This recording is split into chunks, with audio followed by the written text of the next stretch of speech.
Bonsoir à toutes et à tous les amis, c'est Guillaume, j'espère que vous allez bien, parce que pour ma part ça va super...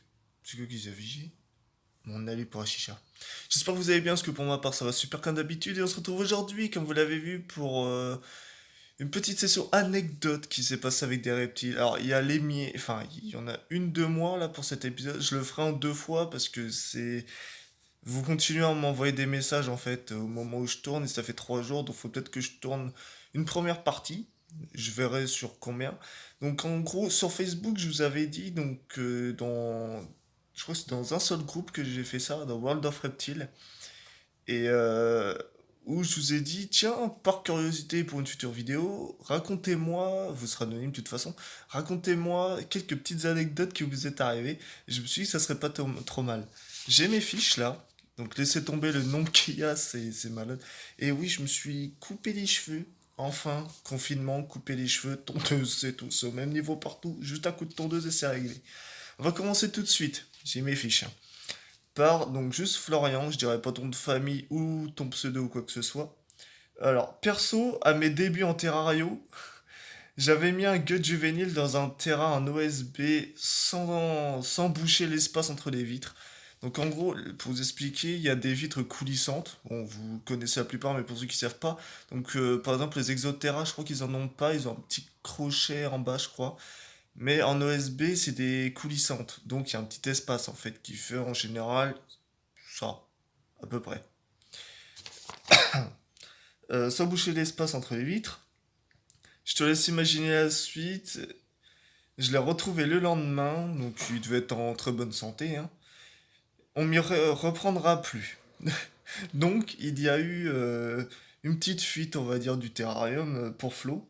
Alors Henri, fuite d'une lampro, donc d'une lampropeltis, euh, que j'ai cherché un moment, alors qu'il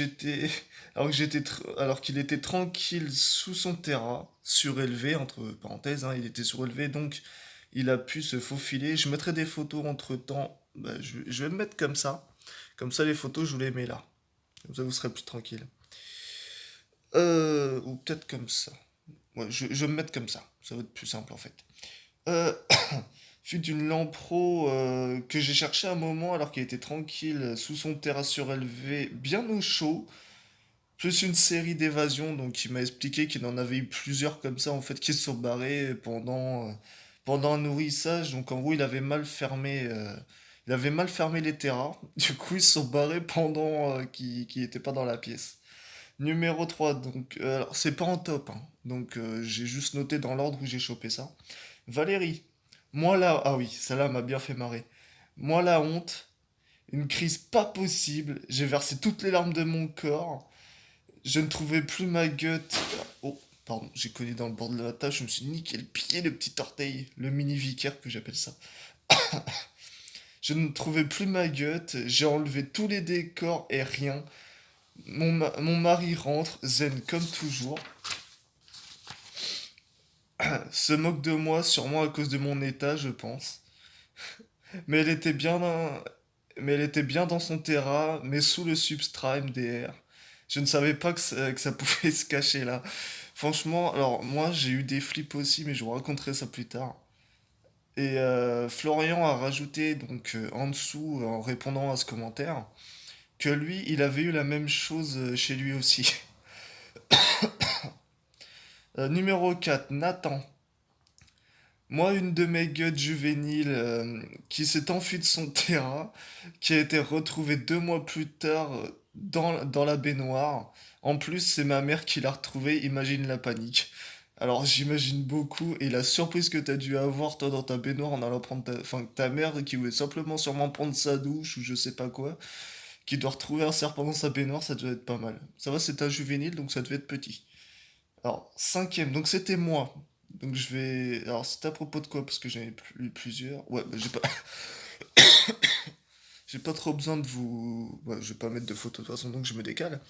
En gros, moi, donc là c'était à propos de Nami. En fait, j'ai nourri Deadpool, Scar, Nami et les geckos. J'ai remis tout le monde dans le terrarium. Enfin, dans leur terrarium à eux, en fait. Je suis vraiment con. Et Nami ne voulait pas manger. Donc je lui ai laissé la souris morte et tout, et elle était toujours dans son rack. Je l'ai mise dans ma chambre pour qu'elle soit tranquille, comme ça moi je peux aérer et tout, elle aura pas froid en attendant, elle attrapera pas la mort quoi. Et je referme les terras et tout machin, je regarde comme d'habitude dans les terras pour me dire ouais est-ce que tout va bien et tout. Désolé, désolé si je tousse, je commence à choper la crève. Et un coup de panique, je fais putain mais je vois Deadpool mais je vois pas Nami, sachant qu'ils sont ensemble pour la repro. Je fais putain, et je vais voir ma femme et tout. Je fais putain, je crois que Namia s'est barrée.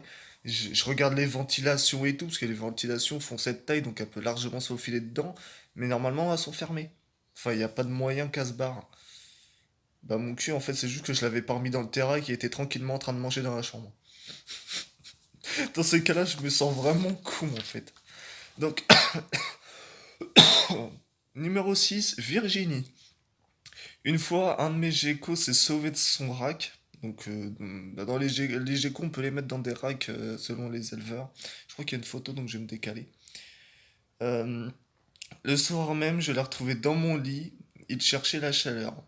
Ça va que c'était pas un boa ou un truc comme ça que t'as retrouvé dans ton lit, mais ça devait être mignon pour un gecko de voir ça. Numéro 7 Caroline. Donc pourtant, Caroline, le soir du... Ah oui, c'était précis ça. Le soir du 31 décembre, je montre ma nouvelle louloute de quelques mois. Donc ouais, ça doit être tout tout petit en plus, tout tout mignon. Même pas la taille d'un petit doigt. Euh... le louloute de quelques mois. J'ai dû oublier de fermer le terrain, donc ouais, tu sais même plus ce qui s'est passé et comment ça s'est passé. Désolé si ça tremble, mais en fait il caille. J'ai très froid, j'ai le courant d'air qui est juste là. Ouais. C'était étonnant que j'ai pas baillé dans cette vidéo, tiens. J'avais sûrement mal fermé le terrain. On a passé 1 heure à la chercher partout dans la maison, avec juste une peur, le chien. Donc sûrement une peur qu'il l'attaque ou un truc comme ça, je pense. Euh, Au final, on l'a retrouvé au fond d'un placard, sans une égratignure, heureusement. Heureusement que ta gueule n'a rien eu. Et je crois que tu m'avais envoyé des photos, donc je mettrai ça là. Numéro 8 Jean-Yves. Donc, je ferai pas tout, hein, je vais m'arrêter au numéro 10. Je vais faire numéro 10 normalement. Ah oui, là j'en suis à 13, oui, donc oui. 13 sur je sais pas combien. Jean-Yves. Moi aussi, un terrain en OSB où je n'ai pas bouché l'espace entre les vitres. Résultat, un de mes lampes Propeltis s'est fait la belle. On l'a retrouvé au bout de 2 mois. Depuis, depuis, je vérifie souvent. Tu m'étonnes, tu vérifies souvent. Mais moi, c'est pareil quand j'ai eu un autre truc aussi. Je vous raconterai ça dans une autre partie. Dans chaque partie, je vous raconterai un truc que j'ai eu. Donc, je crois que j'ai dû avoir 3 trucs en tout. Steffi, donc c'est ton pseudo, Steffi. Euh, alors, à l'heure actuelle, ma mère a mal. Je change de page, hein. A mal refermé le terrain. C'est ta mère ou c'est toi? Ça va pas d'accuser ta mère par hasard. Refermer le terrain et ma gueule est sortie. Ah oui, c'est à l'heure actuelle, vraiment, putain. Euh, Ma mère qui me dit ta souris a disparu. Génial, c'est très rassurant pour ça. À mon avis, elle l'a bouffé, hein. Si elle a moyen de rentrer dedans, en plus si c'est un juvénile, il y a largement moyen que ça rentre dans la cage. Euh, le serpent est en liberté depuis 1 mois à la maison. Je suis en confinement ailleurs. Ma mère n'ose même pas la toucher. Donc en fait, elle l'a retrouvée, mais elle n'ose pas la toucher. Oh la vache, c'est chaud. Et numéro 10, on va finir avec ça. Ça fait comment un top 10 en fait? De Bérangère. Un jour, je suis allé dans ma salle de bain, puis tout à coup, j'ai trouvé ça. Alors là, je vous mettrai la photo parce que ça, je l'avais vu et ça m'a bien fait marrer. Mais imagine, tu vas au chiottes, t'es en train de couler un bon sa mère, genre t'as une bonne chiasse de merde de. Voilà, imagine bien le truc. Et en plus, tu tapes ça. Tu vois ça qui débarque sous ta porte. Ça devait être pas mal, franchement. Écoutez, ça va être la fin de cette vidéo. Elle dure à peu près 10 minutes. Euh, Donc, je ferai une seconde partie. Donc, je vais noter tous vos trucs. Donc, ça fait déjà 2 pages de passé, mine de rien. Là, on est au 10. Donc, voilà. Donc, je vous fais des gros bisous. Je vous dis à la prochaine. C'était Guillaume et Reptile.